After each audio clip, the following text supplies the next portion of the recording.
بینەرانی عزیزی تەلەڤیزیۆنی کۆمەڵا ئەم کاتەوە هەموو کاتێکی ژیانتان باش. دوای ڕوخانی ڕژیمی بەعس لە سووریا و ڕۆشتنی بەشار ئەسەد و کۆنتڕۆڵکرانی بەشێکی زۆری وڵاتی سووریا لەلایەن ڕەوتە ئیسلامیە تونڕەوەکانەوە مەترسی بارودۆخێکی نادیار باڵی بەسەر ناوچەکەدا کێشاوە و قورسایی مەترسیەکانیشی بەلای دەسەڵاتی خۆبەڕێوەبەری و چارەنووسی کوردانی ڕۆژاوای کوردستان شکاوەتەوە. بۆ قسەکردن لەسەر بارودۆخی ناوچەکە سووریا و ڕۆژاوای کوردستان و توێژێکمان دەبێت لەگەڵ بەڕێز کاک عەزیز ماملێ چالاک و شرۆڤەکاری سیاسی. بەو هیوایە ناوەڕۆکی بەرنامەکەمان جێگەی سەرنجی و ڕازامەندی ئێوەی ئازیز بێت.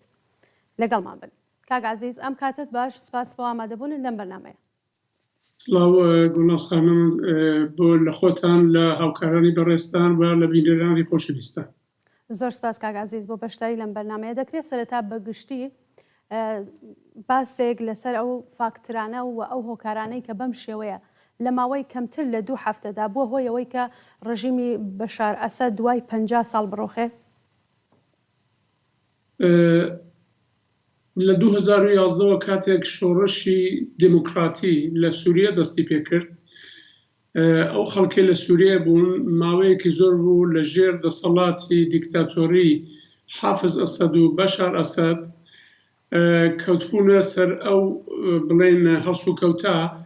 و لێکدانەوەیەکیان هەبوو لە بەهاری عەرەبی کە دەبێ کۆتایی هێنەر بێ بە زوڵم و زۆر و دیکتاتۆریەت و بەرەو ئازادی ڕۆیشتن. لەبەرەوە بوو خەباتێکی پان و بەرین و دیموکراتی خوازانە لە سووریا دەستی پێکرد، بەڵام زۆر زوو کەوتە بەر تەوژمی بڵێن هێرشەکانی تەوژم و هێرشەکانی ڕژیمی بەشار ئەسەد لە هەموو لایەکەوە و بە شێوەیەکی زۆر دڕندانە سەرکوت کرا. ئێمە دیتمان کە لەوێ دیاردەیەک بنێوی ڕۆژاوا کە زۆر لە پێش 2011 خەڵکی کورد لە ساڵی 2006ەوە ئەوان دەستیان پێکرد بوو بە هێندێک جموزۆڵی سیاسی و ئەو ڕەوتە ئازادی خوازانەی کە لە 2011 دەست پێکرد بوو لە ڕاستیدا لە 2006ەوە لەلایەن کوردەکانی ڕۆژاواوە کوردەکانی وڵاتی سووریەوە دەستی پێکرد بوو هەر بۆ ئاکام و ئامانجانەی دیموکراسی خوازی و بە تایبەتی دابینکردنی مافەکانی نەتەوەیی. دیارە ئەوەش لە پاش ئەو وەزعیەتەوە ئەو دۆخە کە دەسەڵاتی کورد لە باشووری کوردستان بەدەستەوەی گرت بوو دەوری گرنگی هەبوو لەسەر ئەو دۆخە. بەڵام ئێمە دیتمان بەرەبەرە ڕژیمی بەشار ئەسەد زاڵ بوو بەسەر بزوتنەوەکەی ڕزگاری خوازی سەرانسەری لە سووریەدا، بەڵام نەیتوانی کۆتایی هێنەر بێ بە بزوتنەوەی ڕۆژاوا و ڕۆژ دەگەڵ ڕۆژ پەرەی زیاتر سند و هەتا دیتمان لەوێ ڕەوتێکی ئیسلامی سیاسی دەستی پێکرد بە نێوی داعش، ئەلقاعیدە و کۆمەڵێک هێزی جیهادیستی بڵێن سەلەفیست کە ئەوان دەیان هەویست چەشنە کۆماریشی ئیسلامی بخۆیان بە شێوەی خۆیان نەک وە کۆماری ئیسلامی ئێران بەرپا بکەن، دابمەزرێنن و لەوەشدا بزوتنەوەی بڵێن ڕزگاری خوازی ڕۆژاوای کوردستانیان گرت بۆ ئامانج و بربەرەکانێکی زۆریان لەگەڵی هەبوو لەبەرەوە کە دوو لایەن بوون، ئەوان جیهادیست و ئەوان کۆنەپەرست و دەیانەویست بەڕاستی ڕژیمێکی ئیسلامگرا لە سووریا پێک بێنن، بەڵام لە ڕۆژاوا ڕژیمێکی بڵێن لەو چوارچێوەی لەو قەوارەی ڕۆژاوادا لە نێو چوارچێوەی وڵاتی سووریەدا دانەویست پێکهاتەیەکی لایک، پێکهاتەیەکی فرەلایەن، پێکهاتەیەکی پلورالیست و یەکسانی خواز دابمەزرێن و هەر ئەو کارەشان کرد بوو بە تایبەتی بەشی ژن، یەکێتی ژنانی ئازادی خواز، YPG یەکێتی ژنانی بڵێن لە ڕۆژاوا، ئەوان بزوتنەوەیەکی پان و بەنێنی بەڕاستی بێوێنەیان دەست پێکرد. دەتوانم بڵێم بێوێنە لە تەواوی دنیادا لە ڕابردوودا شتیوا بەخۆی نەدیست بوو و ئەوە بڵێن هێماکەی لە شاری کۆبانێ ڕادستی پێکرد. شاری کۆبانێ بوو بە ناوچەیەک بوو بە سەرەتایەک وەرچەرخانێک کە هەم بڵێن هێزی سەلافیست و جەهادیستی بزوتنەوەی ئیسلامیەکان دەستیان پێکرد بوو بە هێرشێک وەک داعش و هەمیش پشتگیری تورکیایان لەسەر بوو لە ڕۆی لۆژیستیکەوە لە ڕۆی بڵێن لە هەموو ڕوویەکەوە تەنانەت بریندارەکانیشان لە نەخۆشخانەکانی تورکیا بریندار دەکردن ئەوانە بە دایانویست تەواو کۆبانێ و بزوتنەوەی ڕۆژاوا پاککەنەوە بەڵام نەیانتوانی لێرەدا بوو کە بەرەیەشی هاوپەیمانی خوازی هاتن چونکو داعش نەک مەترسی بوو بۆ ڕۆژهەڵاتی ناوەڕاست بەڵکو مەترسی بوو لەسەر تەواوی دنیا ئەو تێرۆریستی دەنار بۆ دەرەوە لەو فەڕەنسی کە من لێ دەژیم بڵێن لە کردەوەیەکی تێرۆریستیدا نزیک 500 کەس بوونە قوربانی 80 وردەیە کەس کوژان بەخێ بریندار بوون هێرشیان کردە تیاترێک کە خەڵک لەوێ دانیشتن بۆ چاودێرکردنی شانۆ و هەروەها لە کافەکان مەبەستم ئەوەیە کە لە سووریە ئەو هەڵس و کەوتە بوو پێشتردا و ڕەوتەکە بەردەوام بوو لە پاش 7 ئۆکتۆبر شتەکان 7 ئۆکتۆبری 2023 کە حەماس هێرشی کردە سەر ئیسرائیل و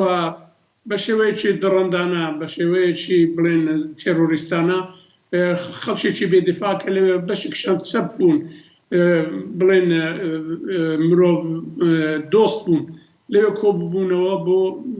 جێژنگرتن بۆ قسەکردن لەسەر وەزعیەتی ئیسرائیل تەنانەت بەشێکی مخالفی نەتانیاهو بوون بەشێکی زۆر لەوانە کەوانە کوژان بە بارمتە گیران بریندار کران ئەوانە 7 ئۆکتۆبر بوو بە سەرەتایەکی زۆر خراپ کردەوەیەکی زۆر ناڕەوای حەماس بوو کە ئاکامی زۆر خراپی لێکەوتەوە یەکێک لە ئاکامەکانی خەڵکی فەلەستین بوون کە بوون بە قوربانی بڵێن ژێنۆسیدێک پێک هات لەوێ ژێنۆسیدێک نزیکی 50,000 نەفەر کوژران 100,000 زیاتر 100,000 نەفەر بریندار بوو خەڵک هەموو ماڵ و حاڵی و ژیانی خۆیان لەدەستدا ئەوەن لە ئاکامی کردەوەیەکی ناڕەوا و نالەباری بڵێن تێرۆریستەکانی حەماس بوو کە بوو بە ئەوە بەڵام هەر لێردا کۆتایی نەهات ئیسرائیل دەسەڵگر نەبوو و ویستی جارێک بۆ هەمیشە کۆتایی بێنێ بۆ دژمنایەتەی کە لە ناوچە لەگەڵ دەوڵەتی ئیسرائیل دەکرێت و بەرە ئێمە دیتمان کە شەڕەکە گەیشتە وڵاتەکانی دیکەش حیزب الله کێشانی و خۆی حەشتی شابی هاتن حوسیەکانی یەمەن هاتن و ئیسرائیل زۆر تا ڕادەیە کەوتە جێگایەکە لەگەڵ 7 لایەن بە شەڕ دەهات و دەو ماوەیەدا ئێمە دیتمان کە حیزب الله تووشی وەزعیەتێکی خراپ بوو بوونا لەبار بوو خۆیان و نەسروڵڵا ڕێبەرەکەیان کوژرا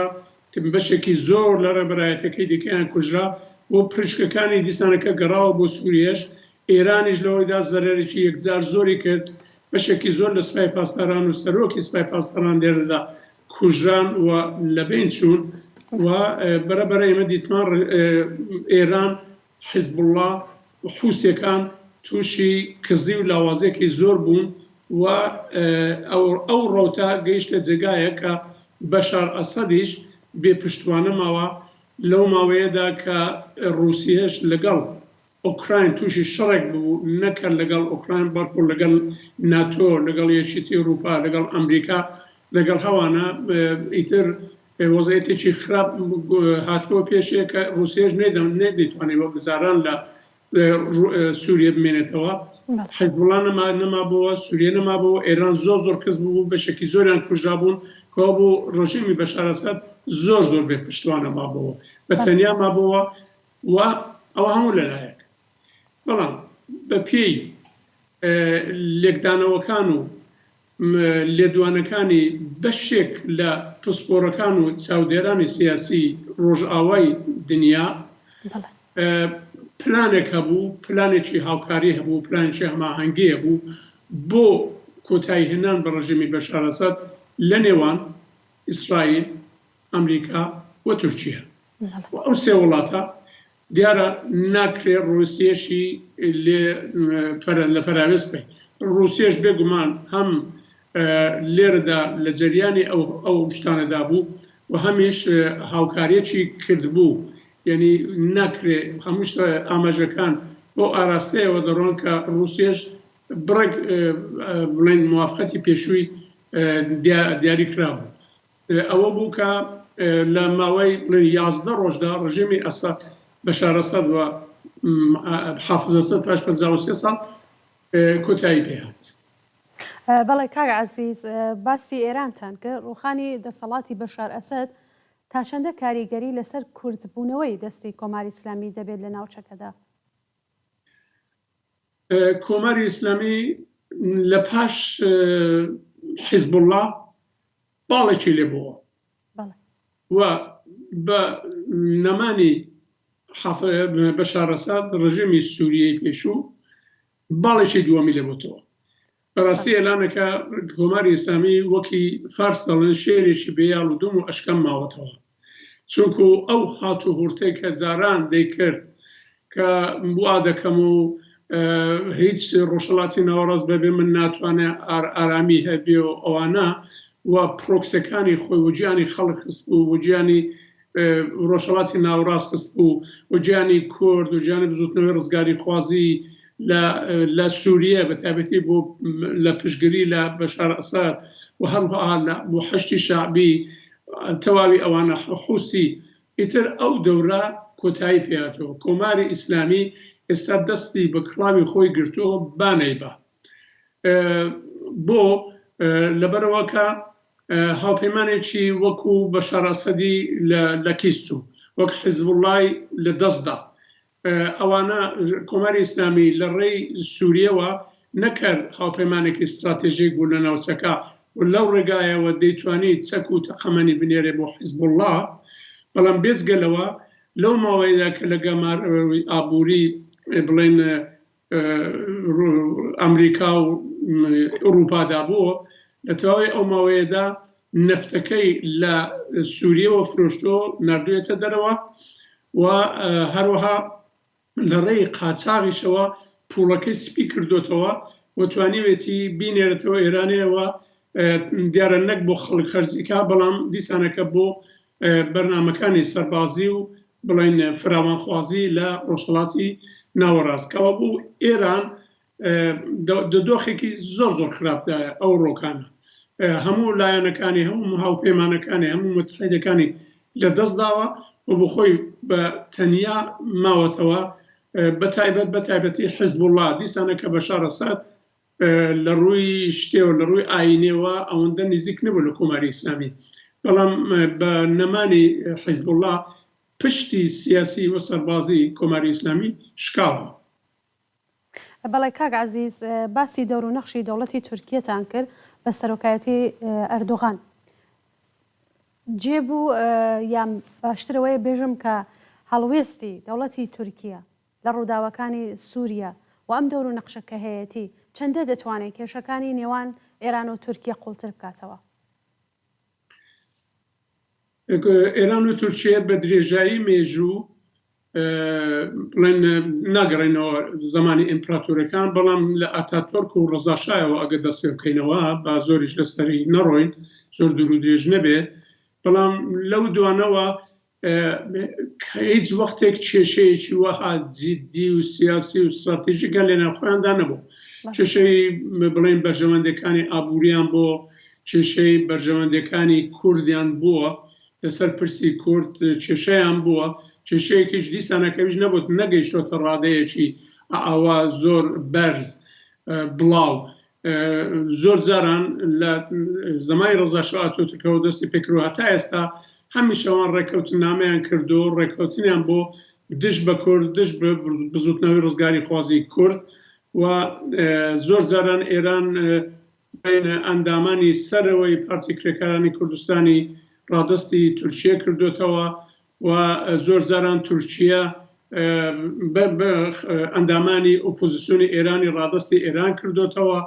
ئەو جۆرە هاوکاریانە بوون. لە ڕاستیدا ئێستا ئەو شەڕێکی بڵین لە پاژوێک بەشار ئەسەد ڕووخاوە نەبڵێن شەڕێکی زۆر تۆن شەڕێکی مێدیایی سکۆڵای هەندێک ڕاگەیاندنیان هەیە بەرامبەر بە یەکتر ئێران ناوێرێ ناتوانێت زۆر لەگەڵ ڕژیمی تورکیا ڕوبەڕوو بێتەوە بەرەنگار بێتەوە بۆ لەبەرەوە کە لە ئێران ژمارەیەکی زۆری دانیشتووی تورک هەیە تورک یا ئازەری یا هەرچێکی و ئەوانە لە دەسەڵاتدان لە ئابووریدان لە هەموو جێگایەکدا بەشدارن ئێران تەنانەت ئۆپۆزیسیۆنی ئێرانیش زۆر ناپڕژێتە سەر ئەوە کە بەرامبەر بە ڕژیمی تورکیە بەرامبەر بە تورکەکان تەنانەت بەرامبەر بە ئازەربایجان زۆر بڵێن ڕەخنەیەکی چۆن ئاراستە بکە لێدوانێکی بڕێک کە ببێتە هۆی پێکەڵچوون و ئەوانە بدا ئەوەیە کە ڕژیمەکانی دوو ڕژیمی دژ بە ئازادی دوو ڕژیمی دیکتاتۆری وەکو ئەردوغان و خامنەیی وەکو ڕژیمی تورکیە و کۆماری ئیسلامی ئێران لە دیکتاتۆرەکاندا هاوبەشن لە دژایەتیان لەگەڵ مافی ژن هاوبەشن دیتمانە دی لە تورکیە پاژێکە ئەردوغان هاتووەتە سەرکە ئیدی لە هەموو شوێنەکان جاران بە پێی یاسایەک لە زمانی ئاتۆتورکەوە هەبوو لە شوێنە گشتەکان ژن بۆیان نەبوو بە حیجابەوە بێنە سەرکار بەڵام ئەردوغان ئەوەشی لا بردووانە هەرتوک لەو ڕژیمانە دژ بە ژنن ئەو حیجابە بە شێوەیەکی دیکەش لەوێ هاتۆ لەگەڵ ژن لەگەڵ مافەکانی ژن بەربەرەکانی دەکات. بەڵای کاک عەزیز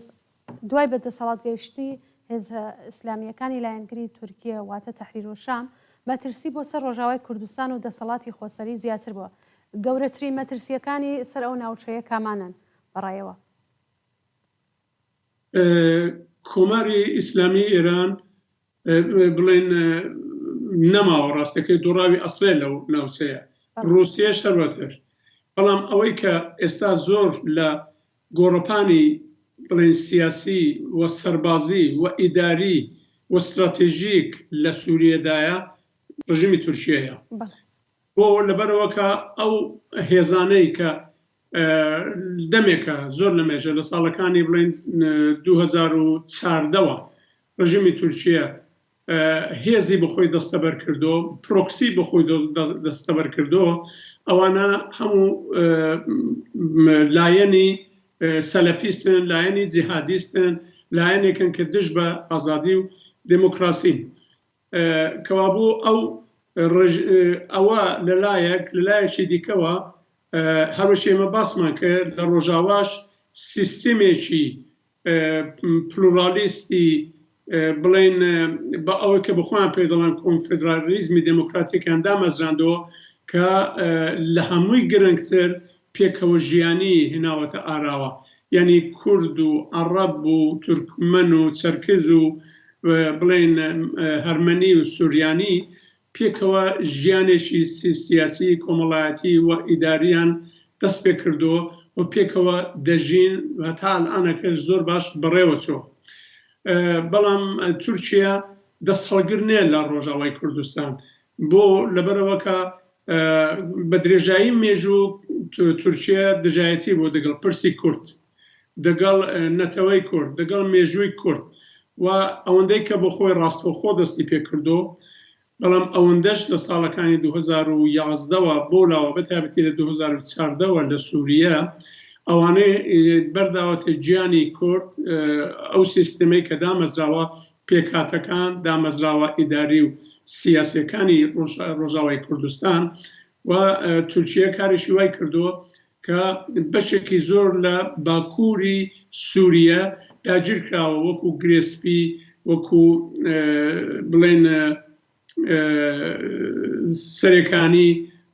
وەکو بەشەکانی بۆ ئەفرینیش ئەفرینی گرد ئەفرینی تەنانەت پاکتاوی نژادی کردو و هەروەها تعریبی کردو لەوێ خەڵکەکەی هەموو دەرناوە بڵێن تازەیە 20% کورد ماوەتەوە لەو شارێکە پرانی تقریبان زۆربەیەکی زۆری هەر کورد بوون جا بۆیە بەشێکی زۆر لە بوون و دەستێوەردانی تورکیا چ لە ڕابردوودا چ لە ئێستاوە چ بۆ داهاتوو بربەرەکانی لەگەڵ پرسی کووردا دوو بربەرەکانی لەگەڵ پرسی ئازادی خوازێ لەگەڵ مافی ژنانە بۆیە مەترسی گەورە مەترسی ئەوڕۆ تورکیەیە بەڵام ئەوە لایەکێتی وەلی مەترسی گەورەی دیکەشەیە ئەویژەوەیە کە ئێستا ئەوەی کە جێی بەشار ئەسەدی گردوتەوە هێزێکی ئازادی خواست نێ هێزێکی دموکرات نێ هێزێکی دادپەروەر و عەداڵەتخواز نێ کۆمەڵێک ئینسانی بڵێن سەلەفیست و جیهادیستن کە ڕەنگ و ڕووی خۆیان گۆڕیوە و پەروەردە کراون لەلایەن تورکیا و قەتەرەوە کە ئەوانە ئەخوان الموسلیمینن و هەموو ئەخوان الموسلیمینەکان بەتایبەتی ئەو دوو وڵاتەی قەتەر و ئەردۆغان کاریان لەسەر کردو بۆ ڕۆژێکی ئاوا جلوبەرگ و بڵێن ڕواڵەتیشان هەموو ئاراستەیەکی دیکە پێبەخشیوە بەڵام لە ناوەڕۆکتا ئەوانە هەمان هێزی جێهێشتن هێزی جیهادیستن لە BBC وتوێژێک بووە هەر لەوێ ئەو کابرا ئەو بڵێن ئەلجودانی محەممەد ئەلجودانی لەوێ باس دەکا باسی هەم ژنانی لێ دەپرسێ هەم باسی ئەلکۆڵی لێ دەپرسێ یعنی بڵێن خواردنەوەی مەشروباتی ئەلکۆڵی پرسیارەکەی ئاوا جواب دەداتەوە کە دەڵێ ژن هەیە ژن لە ئیدلیبی شەیە دەرسێ دەخێنن هیچی دیکە نەباسی ماف دەکات نەباسی ئازادی دەکات هیچ بەڵێ کاگازیز ببوورێتەمە ناو قسەکانتانە هەر لەسەر و بابەتە دوێنێ لە دەمەشق ناڕزایەتی بەڕێوەشووە لەلایەن چالاکانی مەدەنیەوە داوای ئەوەیان کرێمە ئەبێ ژنان ئازاد بکرێ وڵاتێکی ئازادمانە ئەوێ ئەمە سەرەتای ناڕزایەتیەکان نییە بەرامبەر بە دەوڵەتی تەحریر و شام پێتان وایە ئێمە لە سەرەتای ئەو کارێن بێگومان وایە حتمما وایە و بەرە دەست پێ دەکرێت یعنی ژنان دوێنێ هاتن داوای مافەکانی خۆیان دەکرد داوای لایەسیتیان دەکرد داوایان دەکرد کە دین بەسەریاندا دەسەڵاتی نەبێ بەسەریاندا زاڵ نەبێ ئەوە سەرەتایەکە بەڵام بەرە دەست پێ دەکرێت بەتایبەتی بە لە بەرچاوگرتنی ئەو ڕەوتە ئازادی خوازانەی کە لەسەر 2011ەوە لە سووریەوە هەبوو خەڵکی سووریە دی نایانەوێ بچنەوە ژێرباری دیکتاتۆریەتێکی بڵێن ناسیۆنالیستی عەراب لەلایەک کە ئەوان لەلایەن کوردەکانەوە بێ لەلایەکی دیکەوە بۆ بڵێن بەرفەسکردنی مافی ژنان و ئازادی دموکراتەکان ئازادی تاک ئازادی کۆمەڵایەتی هیچێک لەوانە بۆی نەماوە بەڵام ڕاستەکەی دۆخەکە نادیارە ڕاست دیار نییە چی لێ دێتەوە مەسەلا هەر ئەو لەگەڵ کاناڵی BBC ئەو کابرا ئەلجودانی ڕێبەری هەیئەتی تەحریری شام وەختێک باسی ژنانی کرد دوایە باسی ئەلکۆڵی لێ دەپرسن دەڵێ ئەوە کاری من نێ ئەوە دەبێت بیدەین بە کۆمیتەیەکی حقوقناس مافناس و ئەوان بێنکاری لێ بکەن و بۆ دەستوری داهاتوو یعنی ڕێک ئەوەیە کە خومینیش لە پاریس باسی دەکرد ئەویش دێکۆدی دێک کۆمونیستەکان مافی فعالیتی سیاسیان هەیە چالاکی سیاسیان هەیە ژنان هەروەتر و دموکراسی دەبێ ئازادی دەبێ بۆ مەلەکانیش دەگەڕێنەوە بۆ مزگەوتەکان ئەویش لە ئێستارە ئەو هەموو بڵێن بە ڕواڵەت قسەکردە بە ڕواڵەت دموکراتیک قسەکردە مەبەستی ئەوەیە کە خەڵکی ئەمریکا و بڵێن ڕێکخاوی نەتەوە یەکگرتوەکان و ئوروپا ناچار بکا کە بیان لەسەر لیستی تێرۆریستی وەلاینێن وەختێک لە لیستی تێرۆریستی هاتنە دەرێ من شخصان دەتوانم دڵنیا بم کە ئەوانە تەواوی بڵێن ئیدئۆلۆژی ئیسلامی سیاسی و جیهادیزم و سەلەفیزم دێن دەکەنەوە باو دەگرنە پێشێ و سووریەیەکی دیکتاتۆری دیکە بە شێوەیەکی دیکە دادەمەزرێنەوە بۆیە ئەو لایەنانە هەم تورکیە مەترسی گەورەیە هەم دەسەڵاتی ئێستا مەترسی گەورەیە و بابزانێتی دوایە چی لێتەوە بەڵام هیچ کەس دڵنیانێ لەوەی کە ئەوانە چۆن دەتوانن درێژە پێدەری سیاسەتەکانی خۆیان بن و دام و دەستگا دەوڵەتی و ئیدارەی و سیاسەکانیان بەڵێ کاک عەزیز ئەردۆغان لە ڤیدیۆیەکی دوێنێک کە بڵاو بوو لە تۆڕە کۆمەڵایەتیەکان باز لەوە دەکات کە سووریە دەبێ پاک بکرێتەوە لە پەکەکە و ئەو هێزانەی کە شەریکی ئەوەن. ئەمە سەرەتای ئەوە نیە کە دەستی ئاواڵە بێ بۆ هێرشکردنە سەر خودی ڕۆژاوا بە تایبەتی کە زیاتر ئێستامە چەند ساڵە خەریکە بەڵام زیاتر دەستی ئاواڵە بێت. ئێستا بینین کە لە سووریا شوێنی هەیە وەکو جاران نەماوە. ئەو قسەی کە ئەردۆغان دێکە هەر ئەو قسانەیە کە بڵێن ناسیۆنالیستەکانی ئێرانی وەکو شاپەرستەکان و وەکو وەزارەتی اطلاعاتی ئێران دەیکەن بەرامبەر بە کورد کە ناتوانن خەباتی ڕزگاری خوازینەتەوەی کورد بۆ شێوەیە ڕاست و زەق بڵێن تەختە ئەبکەن و ئەو جوری کە بخۆیان دایانەوێت دژایەتی بکەن، بەڵام دەڵێن مەسەلەن جیاوازی خوازن و دەیانەوێت لە ئێرانی جۆ ببنەوە ئەوانە. ڕاستی ئەوەیە بەڕێز هەر ئەوە کە ئێستا نیشانتا بەڕێز ژێنەڕاڵ مەزلوم کۆبانی بۆ خۆی مەزلوم عەبدی بۆ خۆی لێدوانێکیدا لەو بوارەدا وتی ئەگەر ئاگربەستێک بێ ئاگربەستێکی گشتی بە تەزمینەوە درێژەی هەبێ هیچ کەس بۆی نییە لێرە بمێنێتەوە و بەشێک لەو خەڵکەی کە لەوێ بوون ئێستا لە نێو هێزەکانی سووریای دموکرات بوون ڕۆیشتون بەجیان هێشتەوە بەشێکشی ماونەوە چاوەڕێن کە ئەو بڵێن بزوتنەوەی بزانین بە چۆ دەگا چ لە پەیوەندی لەگەڵ تورکیەدا هێرشەکانی تورکیە کە لەوانەیە هەر ڕۆژ هەر لەحزە ڕوو بدات چ لە پەیوەندی لەگەڵ دەسەڵاتی ئێستادا زۆر نادیارە. هیچ منتیقێک ناتوانێت ئەوەی بسەلمێنێ کە کورد دەبێ خۆی لە چەک و لە بڵێن ئامرازی دیفاعی و پاراستنی خۆی و ژیانی خەڵکەکە و پێکاتەکان و دەستکەوتەکانی دوور بکاتەوە. هیچ شتێک دیار نییە، بەڕاستی ڕووداوەکان دیار نییە، هەرچی باسم کرد بەرەو چۆ ئاراستە دەبن. بۆیە ئەو لێدوانەی ئەردۆغان بیانوویەک زیاتر نیە. خۆ ئێمە ئەو دەمی ئەردۆغان هێرشی کردە سەر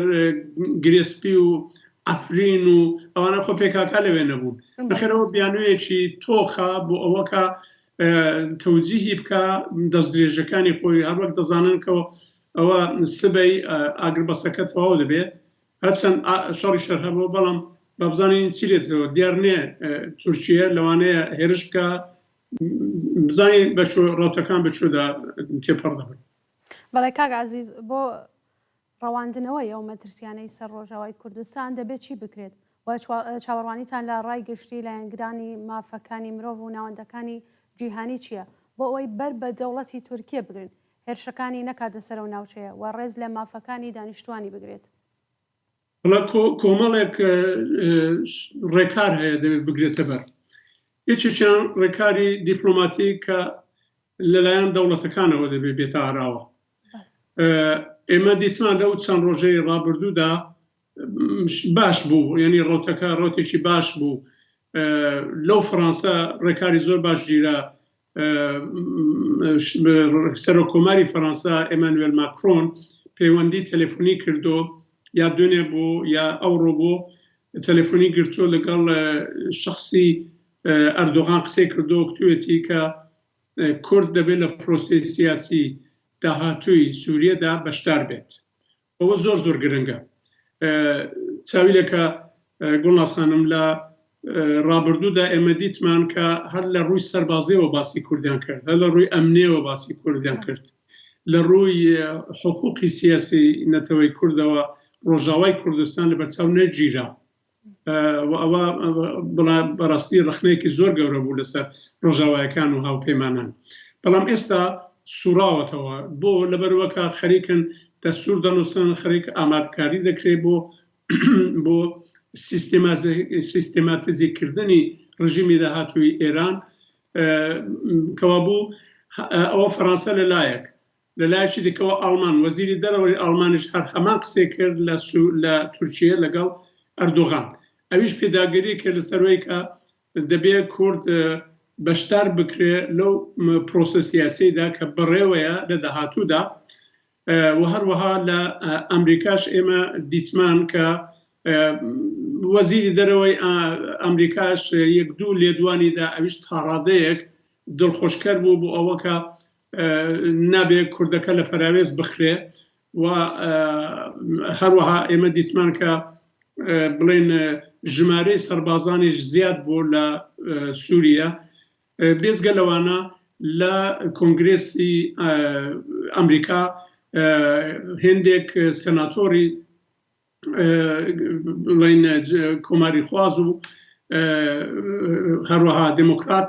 ئەوانەش دەستیان کرد بە هەڕەشەکردن لە ئەردوغان کە ئەگەر ئەو داواکاریەی بەڕێز ژنرال مەزلوم عەبدی ڕەچاو نەکا کە ئەو کوتبووی بۆی کە شەڕ دوور بکەنەوە لە خۆیان شتێکی زۆر عاقڵانە و عەقڵمەندانە هێنا بۆ گۆڕە کوتبی بە لە کۆبانەیە ئەمە چەکداماڵین بکەین لەو خەڵکێک کە لەوێن چەک نەمێنێ و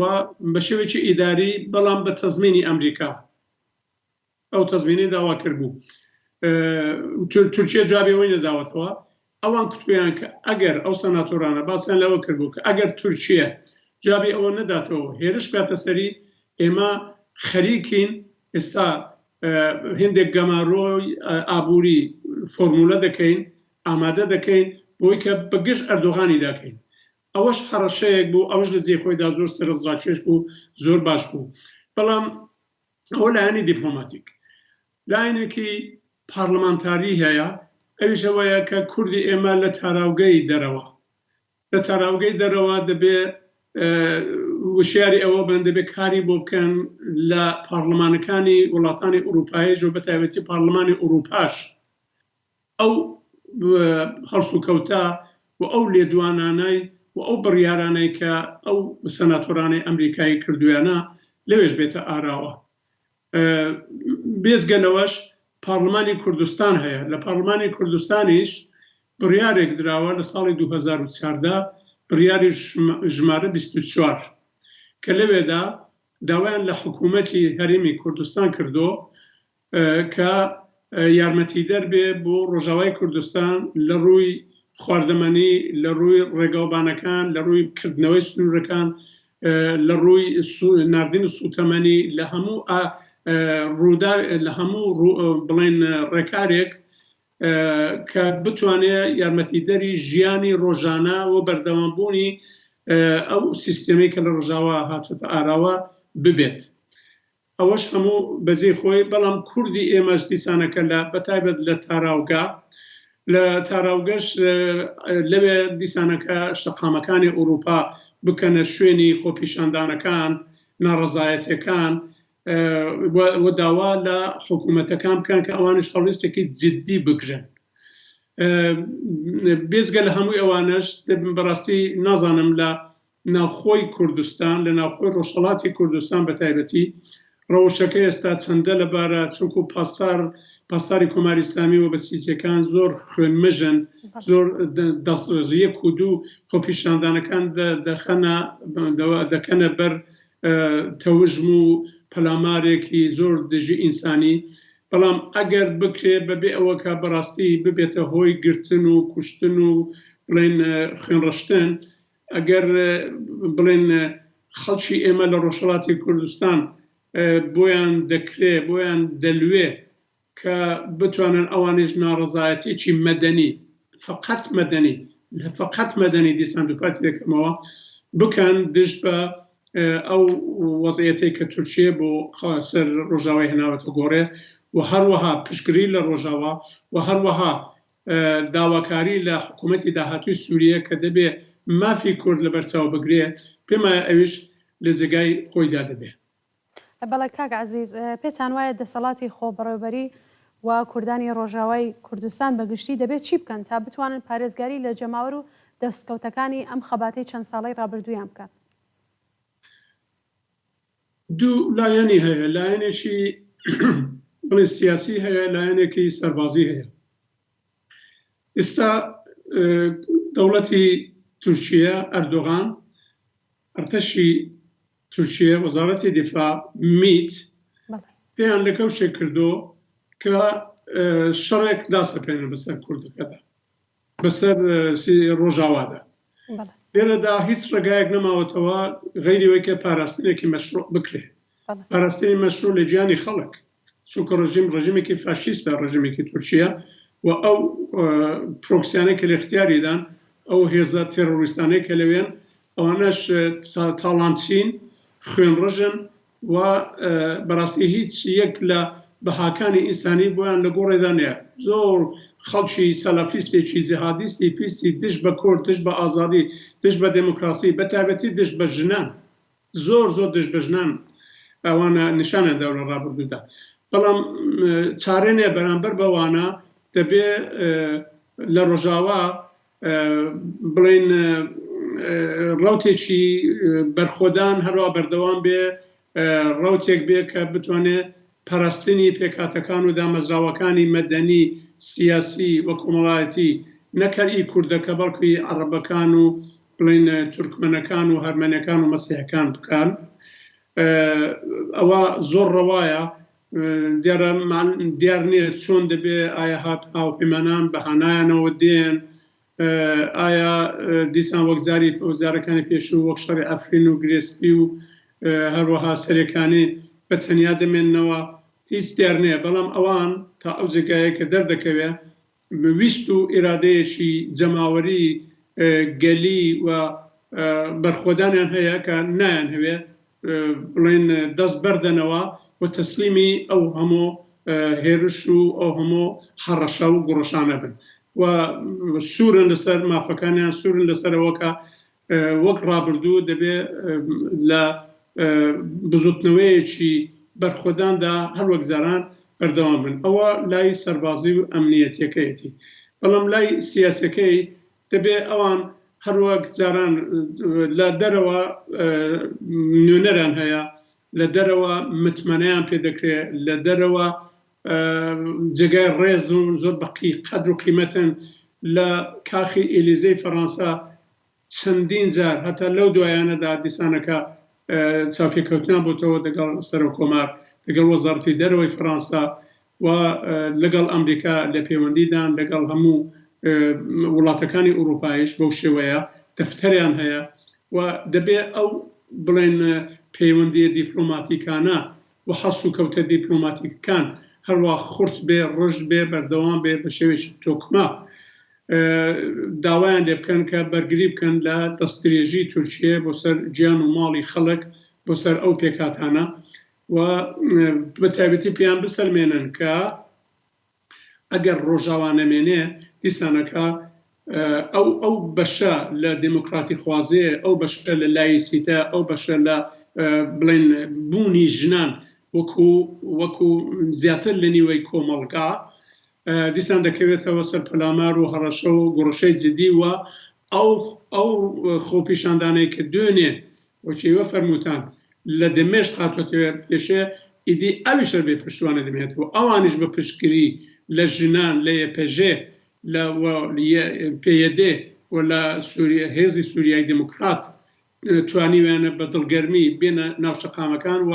بێگومان لە داهاتووشدا زیاتر دەبێت. یعنی ئەو پەیوەندیە نێوان بزوتنەوەی دموکراتی خوازی سەراسەری لەگەڵ ئەو بڵێن بەشەی ڕۆژاوا بە شێوەیەکی ئۆرگانیک دەچێتە پێشێ دەبێ ئەوەی بە دنیا بسەلمێنن کە بزوتنەوەی دموکراتی بەبێ ڕۆژاوا ناگاتە ئامانجەکانی خۆی. بەڵێ کاک عەزیز زۆر سپاس بۆ بەشداریت. ئەگەر لە کۆتاییدا دەتانەوێت ئاماژە بە شتێکی نەوتراو بکەن فەرموو. ئەوڕۆ ڕۆژاوا مێژوویەکی تایبەتی هەیە و لە دۆخێکی زۆر تایبەتیشدا دەستێتە پێشێ. ئەمە باسمان کرد لایەنەکان و هاوپەیمانەکان ڕەوشی خەڵس و کەوتیان چۆنە.